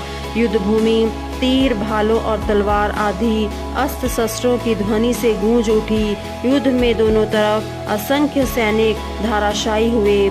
जहां रावण की सेना की कमान मेघनाद ने संभाली हुई थी, वहीं राम की सेना का नेतृत्व अंगद कर रहा था। दोनों में घमासान लड़ाई हो रही थी। अंगद ने मेघनाद के सारथी को मार उसके रथ के टुकड़े टुकड़े कर दिए, प्रतीत हो रहा था। दूसरी ओर हनुमान, जम्बूमलि और नील कुंभकर्ण के पुत्र निकुंभ से लड़ रहे थे। मेघनाद चाहता था कि इस युद्ध की शीघ्र समाप्ति हो, इसलिए उसने अपनी दैवी शक्तियों का प्रयोग करना प्रारंभ किया। वह अपनी शक्ति से अदृश्य हो गया और उसने राम लक्ष्मण पर नाग अस्त्र से प्रहार किया। इससे वे दोनों बेहोश होकर भूमि पर गिर पड़े। उन्हें बेहोश देखकर उनके सैनिक व्याकुल हो गए। मेघनाद ने रावण के पास संदेश भेजवाया कि उसने राम और लक्ष्मण को युद्ध में मार डाला है। यह जानकर रावण की खुशी का ठिकाना न रहा। वह तुरंत सीता के पास जाकर बोला, तुम्हें अपने पति राम की सूरवीरता पर बहुत गर्व था ना? देखो, मेरे बेटे मेघनाद ने राम और लक्ष्मण को पल भर में ही मार गिराया। अब तुम्हें बचाने वाला कोई नहीं है। परंतु सीता ने उसके विश्वास नहीं किया उसकी बात पर। वह बोली, अरे रावण, क्यों दिन में स्वप्न देख रहा है? मेरे प्रभु राम को मानने वाला अभी तक कोई इस दुनिया में पैदा ही नहीं हुआ है। रावण बोला, चलो मेरे साथ युद्ध भूमि में चलकर स्वयं ही देख लो, जहां दोनों भाई मृत पड़े हैं। रावण सीता को पुष्पक विमान में त्रिजटा के साथ युद्ध भूमि में ले गया। सीता ने जब राम और लक्ष्मण को भूमि पर बेहोश पड़े देखा तो वह विलाप करने लगी। तब उसे त्रिजटा ने दंडासा बंधाई और कहा, बेटी, इस प्रकार विलाप मत करो। राम लक्ष्मण दोनों जीवित हैं। वे इस समय बेहोश अवश्य हैं, पर शीघ्र ही स्वस्थ हो जाएंगे। राम और लक्ष्मण के अचानक मूर्छित हो जाने से हनुमान, सुग्रीव आदि सभी विचलित हो गए। वे दोनों को होश में लाने का प्रयास कर रहे थे, पर उन्हें सफलता नहीं मिली। जब राम पर नागास्त्र का प्रभाव कम हुआ तो वो होश में आ गए। कुछ ही देर में राम की दृष्टि पास लेटे लक्ष्मण पर पड़ी, जो अब तक बेहोश थे। वे लक्ष्मण को इस स्थिति में देखकर घबरा गए। हनुमान ने बताया कि मेघनाद ने आप दोनों पर नागास्त्र से हमला किया था। आप पर तो उसका प्रभाव समाप्त हो गया, किंतु लक्ष्मण पर वह प्रभाव अभी भी शेष है। तभी भगवान विष्णु का वाहन गरुड़ वहां आया। उसने अपने पंखों से लक्ष्मण को सहलाया और अगले ही पल लक्ष्मण होश में आ गए।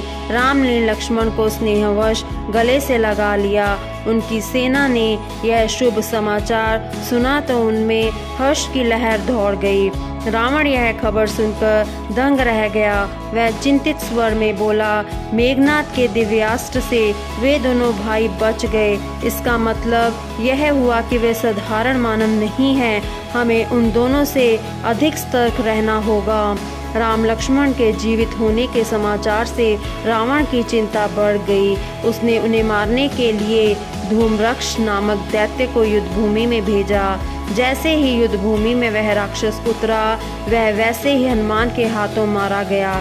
यह समाचार सुनकर रावण ने स्वयं युद्धभूमि में जाने का निर्णय लिया। रावण का युद्धभूमि में आने का समाचार पाकर हनुमान उससे युद्ध करने चले आए, लेकिन लक्ष्मण हनुमान को रोककर स्वयं उसके सम्मुख जा डटे। रावण ने दिव्यास्त्र से लक्ष्मण को मूर्छित कर दिया। अपने अनुज को मूर्छित देखकर राम को क्रोध आ गया और उन्होंने रावण पर तीरों की वर्षा कर दी। तीरों के प्रहार से रावण बुरी तरह घायल हो गया। उसके हथियार भी नष्ट हो गए और रथ टुकड़े टुकड़े होकर बिखर गया। रावण की यह दुर्दशा देखकर राम को उस पर दया आ रही थी, लेकिन वे जानते थे कि आसुरी शक्तियों को समाप्त करना अति आवश्यक है और यह तभी संभव है जब रावण का विनाश होगा। यह निश्चय करते ही राम ने रावण की ओर एक और तीर छोड़ा। वह तीर रावण की छाती को चीरता हुआ निकल गया। उसके घाव से बुरी तरह खून बहने लगा। उसका रथ पहले ही टूट चुका था। वह बहुत ही दीनहीन प्रतीत हो रहा था। राम ने उसकी दयनीय दशा देखकर उसे युद्ध समाप्त करने के लिए कहा। राम के इस प्रहार से रावण बुरी तरह हताश हो चुका था, पर वह कारों की तरह युद्ध भूमि से पीठ दिखाकर नहीं जाना चाहता था, इसलिए वह युद्ध समाप्त होने तक का मुकाबला करता रहा। राम के हाथों बुरी तरह घायल होने पर रावण बहुत हताश और दुखी था।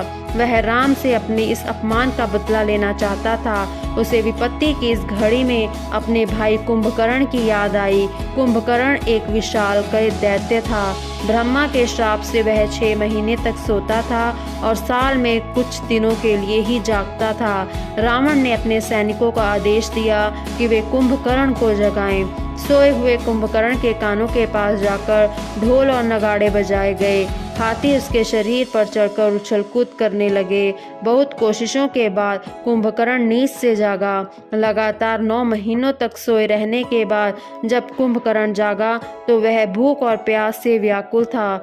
सेवकों ने तुरंत उसकी सेवा में बहुत सारा मांस, मंदिरा आदि पेश किया।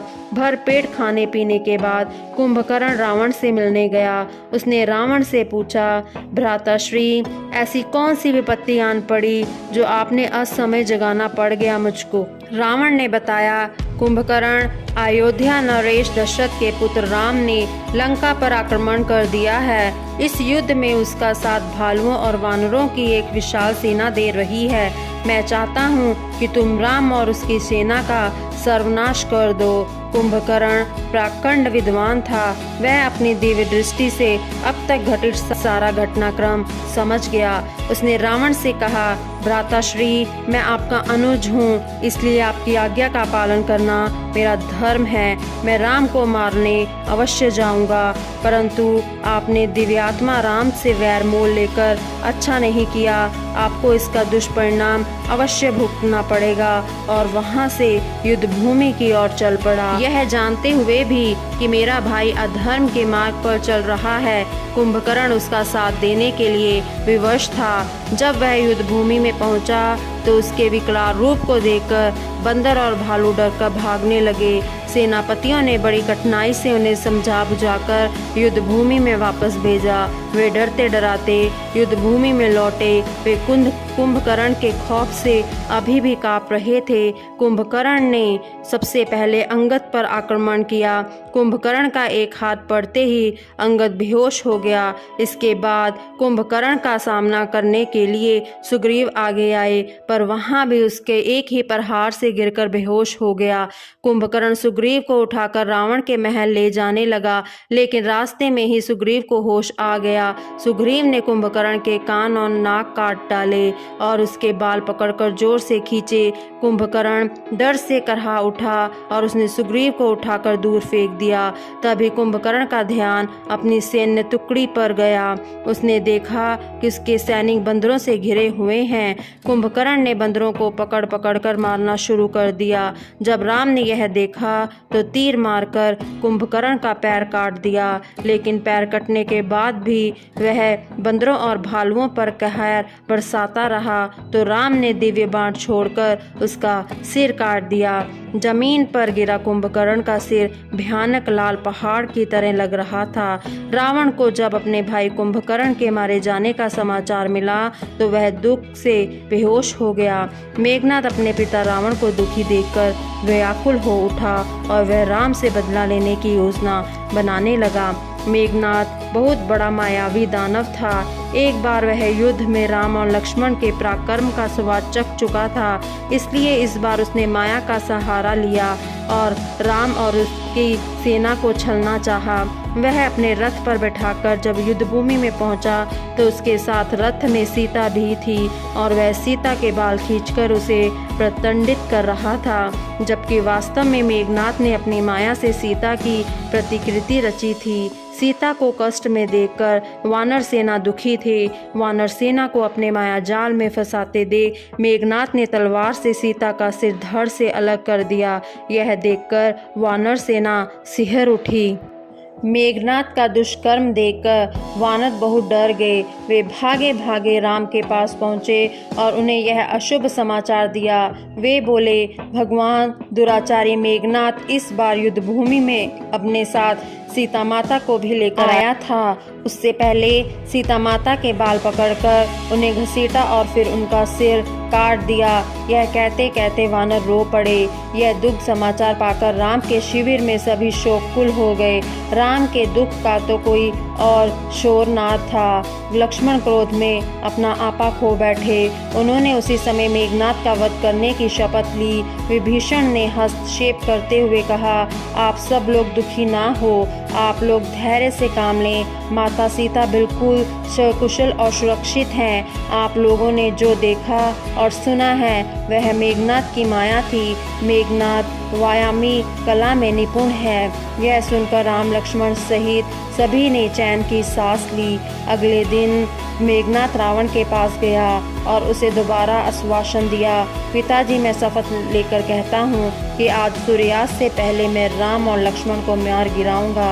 यह कहकर मेघनाद वहाँ से निकल गया और एक विशाल सेना लेकर युद्ध भूमि की ओर चल पड़ा। जब लक्ष्मण ने देखा कि मेघनाद राक्षसों की एक विशाल सेना लेकर बड़ा चला आ रहा है तो उन्होंने राम से आज्ञा मांगते हुए कहा, भैया मेघनाद अपनी सेना के साथ इसी और बड़ा आ रहा है, मुझे उससे युद्ध करने की आज्ञा दे। मैं अपनी सेना का नेतृत्व करना चाहता हूँ। राम बोले, जाओ लक्ष्मण और विजय होकर लौटो। फिर राम ने हनुमान और अंगद को भी लक्ष्मण के साथ युद्ध भूमि में जाने का आदेश दिया।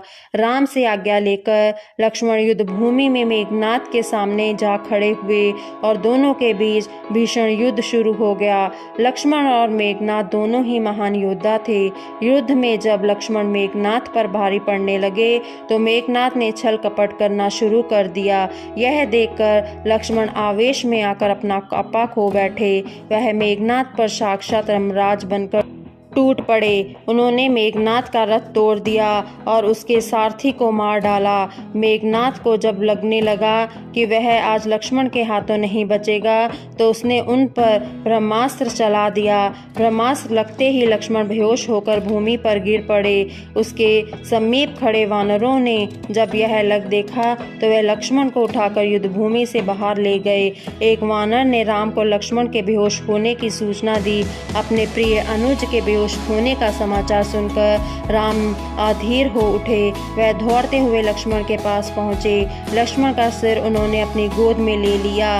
उनकी आंखों से निरंतर आंसुधारा बह रही थी और वे लक्ष्मण को पुकार रहे थे, लक्ष्मण उठो, मुझसे बात करो, तुम्हें क्या हुआ है? तुम आंखें क्यों नहीं खोलते हो? एक बार आंखें खोलकर मुझे देखो। फिर वे हनुमान को संबोधित करते हुए बोले, हनुमान, मैंने तुम्हें लक्ष्मण की रक्षा के लिए भेजा था। तुम्हारे रहते लक्ष्मण अचेत कैसे हो गया? कुछ क्षण चुप रहने के बाद वे फिर बेचैन होकर लक्ष्मण को पुकारने लगे, लक्ष्मण, मेरे भाई उठो, तुम्हें कुछ नहीं हो सकता। तुम्हें कुछ हो गया तो मैं माता सुमित्रा को क्या मुंह दिखाऊंगा? तब तो मैं अयोध्या ही नहीं लौटूंगा और जंगलों में सिर पटक पटक कर अपने प्राण त्याग दूंगा।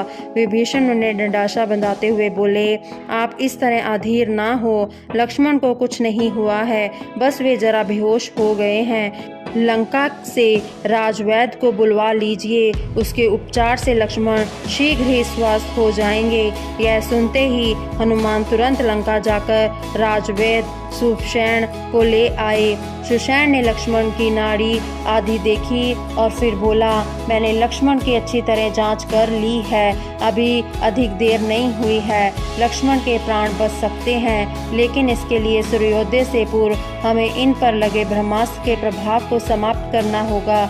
इस समय ने सिर्फ संजीवनी बूटी ही स्वस्थ कर सकती है। यदि आप में से कोई हिमाचल पर्वत पर जाकर संजीवनी बूटी ला सके तो लक्ष्मण के प्राण बच जाएंगे। यह सुनकर हनुमान ने तुरंत आगे बढ़कर संजीवनी बूटी के बारे में जानकारी मांगी।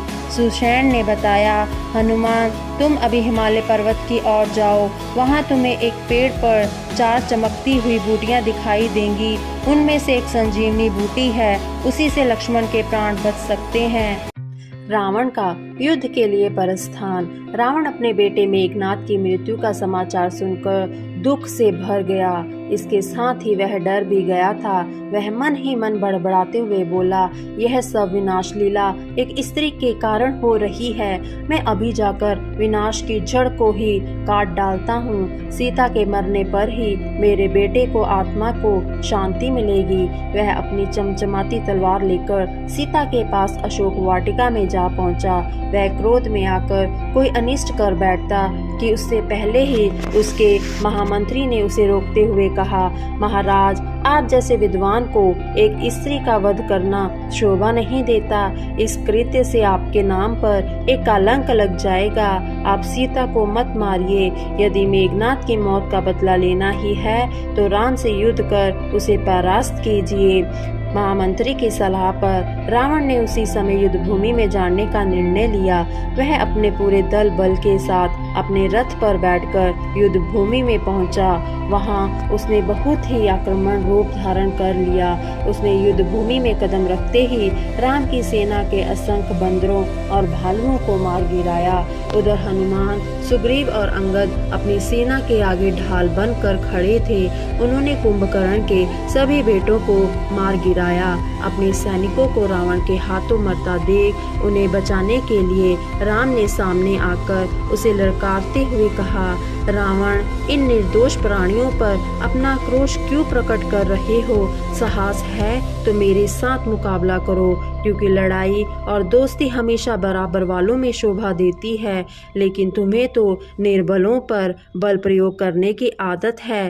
तभी तो तुमने सीता का हरण उस समय किया जब वह कुटिया में अकेली थी और उसकी मदद करने वाला कोई भी वहां मौजूद नहीं था। यदि उस समय मैं वहां होता तो तुम्हें वहीं मार गिरता। यह सुनकर रावण ठेका मारकर हंसते हुए बोला, पत्नी के वियोग में शायद तुम पागल हो गए हो, इसलिए तुम्हें मेरे ये 10 सिर और 10 भुजाएं नहीं दिखती। क्या तुम नहीं जानते कि मुझे साक्षात शिव ने अमरता का वर मिला है? मुझे कोई नहीं मार सकता, इसलिए सीता को भूलकर अयोध्या लौट जाओ। फिर राम और रावण के मध्य युद्ध छिड़ गया। राम रावण का सिर काटते तो उसी तरह दूसरा सिर आ जाता। राम के दिव्यास्त्रों का भी रावण पर कोई प्रभाव नहीं पड़ रहा था। अंत में विभीषण ने राम को बताया कि रावण की नाभि में तीर मारने पर उसकी मृत्यु होगी। यह जानकर राम ने तुरंत एक तीर रावण की नाभि पर मारा और रावण भूमि पर गिर पड़ा। रावण भूमि पर गिरकर अपनी अंतिम सांसें गिनता रहा। अंतिम सांस लेते हुए उसके मुंह से निकला, हे राम, और उसका शरीर निश्चेष्ट हो गया। रावण के मरते ही राम के शिविर में खुशी छा गई और स्वर्ग से देवताओं ने पुष्प वर्षा की। वे राम के प्रति अपनी कृतज्ञता प्रकट कर रहे थे कि उन्होंने रावण सहित कई राक्षसों का अंत कर पृथ्वी पर पाप का बोझ कम कर दिया है। विभीषण पहले से जानता था कि उसके भाई रावण का अंत राम के ही हाथों होना लिखा है। यद्यपि उसे पता था कि उसका भाई अधर्मी है, लेकिन फिर भी भाई की मृत्यु पर उसका हृदय चीत्कार कर उठा। विभीषण को भाई की मृत्यु पर विलाप करते देख राम उसके पास गए और उसे ढरासा बधाई। फिर रावण का विधिवत अंतिम संस्कार कर दिया गया। रावण की मृत्यु के बाद राम ने सीता को लाने के लिए हनुमान को अशोक वाटिका भेजा। राम के आदेश का पालन करते हुए हनुमान तुरंत अशोक वाटिका गए और सीता माता को प्रणाम करने के पश्चात उन्होंने रावण की मौत का समाचार सुनाया। फिर हनुमान बोले, माता, मैं श्री राम की आज्ञा से आपको लेने आया हूँ। यह जानकर सीता सहर्ष ही हनुमान के साथ चल पड़ी। जब वे राम के पास पहुंची तो एक दूसरे को लंबे वियोग के बाद देखकर दोनों को ही आंखों से आंसुधारा बह निकली। सीता ने आगे बढ़कर अपने स्वामी के चरण स्पर्श करने चाहे तो राम ने उन्हें रोकते हुए कहा, हे जानकी, मैं जानता हूँ कि तुम गंगा मैया की तरह पवित्र हो, लेकिन तुम्हें सभी लोगों के सामने अपनी पवित्रता साबित करने के लिए अग्नि परीक्षा देनी होगी। यह सुनकर सब स्तंभ रह गए। उन्हें उस बात पर विश्वास नहीं हो रहा था। लक्ष्मण के दुख का पारावार ना रहा। उनकी आंखों से आंसू झलक आए थे। उनके लिए सीता न केवल माँ समान थी, बल्कि वे उन्हें देवी मानते थे। फिर राम ने लक्ष्मण को आदेश देकर लकड़ियां इकट्ठी कराई, उन्हें एक स्थान पर व्यवस्थित करके आग लगाई और सीता को उसमें प्रवेश करने के लिए कहा। सीता ने 3 बार राम की प्रदक्षिणा की और बोली, देवगण मेरे अभिवादन स्वीकार करें। अग्निदेव मेरी पवित्रता के साक्षी बने। मैं आप में प्रवेश कर रही हूँ। यदि मैंने कोई भी पाप किया है तो मेरे शरीर को जलाकर भस्म कर दे। यह कहकर सीता अग्नि में प्रवेश कर गई। वहां उपस्थित सभी लोग हैरानी से यह दृश्य देख रहे थे। यह देखकर सृष्टि निर्माता ब्रह्मा राम से बोले, हे राम, आप तो साक्षात विष्णु के अवतार हैं, तो सीता के रूप में साक्षात लक्ष्मी आपके साथ है, तो फिर आप सीता की पवित्रता को क्यों परखना चाहते हैं? आप तो जानते हैं कि वे गंगा की तरह एकदम पवित्र है। राम कुछ नहीं बोले। तब अग्निदेव से प्रकट होकर राम को प्रेम पूर्वक अपनी भुजाओं में उठाया और उन्हें राम को सौंप दिया। यह देखकर सब सीता की प्रशंसा और जय जयकार करने लगे। राम ने सीता से कहा, प्रिय, यह अग्नि परीक्षा दुनिया को दिखाने के लिए आवश्यक थी, ताकि सब जान ले कि तुम पूर्णतः पवित्र हो। इस परीक्षा के बाद भविष्य में कोई भी तुम्हारी पवित्रता पर प्रश्न चिन्ह नहीं लगाएगा, और मैं तो जानता ही हूँ कि तुम कितनी पवित्र हो। राम ने लक्ष्मण, सुग्रीव, अंगद, नल, नील और जामवंत को विभीषण के साथ भेजकर उसका राज्याभिषेक कराया। लंकावासी विभीषण के रूप में एक आदर्श राजा पाकर बहुत प्रसन्न थे। लंका के सिंहासन पर बैठने के बाद विभीषण राम का आभार व्यक्त करने और उनका आशीर्वाद लेने पहुँचे। राम ने उन्हें प्रजा का ध्यान रखने और न्यायप्रिय शासक बनने का उपदेश दिया। राम द्वारा राक्षसों का समूल नाश करने और पृथ्वी पर चारों ओर सुख शांति व्याप्त हो जाने से देवतागण बहुत प्रसन्न थे। राम का आभार प्रकट करने के लिए देवराज इंद्र स्वर्ग में उनके पास आए और हाथ जोड़कर बोले, श्री राम, जिस महान कार्य के लिए आपने पृथ्वी पर अवतार लिया था वह आपके हाथों भली भांति संपन्न हो गया है। इसके लिए हम सब आपके आभारी हैं। आदेश कीजिए कि मैं आपके लिए क्या कर सकता हूँ। राम ने हाथ जोड़कर बड़े विनम्र भाव से कहा, मैं चाहता हूँ कि जिन वानर और भालुओं ने मेरे लिए युद्ध करते हुए अपनी जान गंवाई है, आप उन्हें पुनः जीवित कर दें। इंद्र तथास्तु कहकर अंतर्ध्यान हो गए। उनके आशीर्वाद से युद्ध भूमि में अपने प्राण गंवा चुके वानर और भालू तुरंत जीवित हो गए। लंका में राम के सभी अभीष्ट कार्य सिद्ध हो चुके थे और वनवास की अवधि भी पूरी हो चुकी थी। अंत में वे अयोध्या लौटकर अपनी माताओं और भाइयों से मिलने के लिए व्यग्र थे। वे जल्दी से जल्दी अयोध्या पहुंचना चाहते थे। जब उन्हें एक एक क्षण भारी लग रहा था, विभीषण ने उनकी अयोध्या वापसी के लिए पुष्पक विमान तैयार करवाया। राम और सीता और लक्ष्मण के साथ उनमें सवार हुए। उसके साथ साथ हनुमान, विभीषण और सुग्रीव भी अयोध्या के लिए रवाना हुए।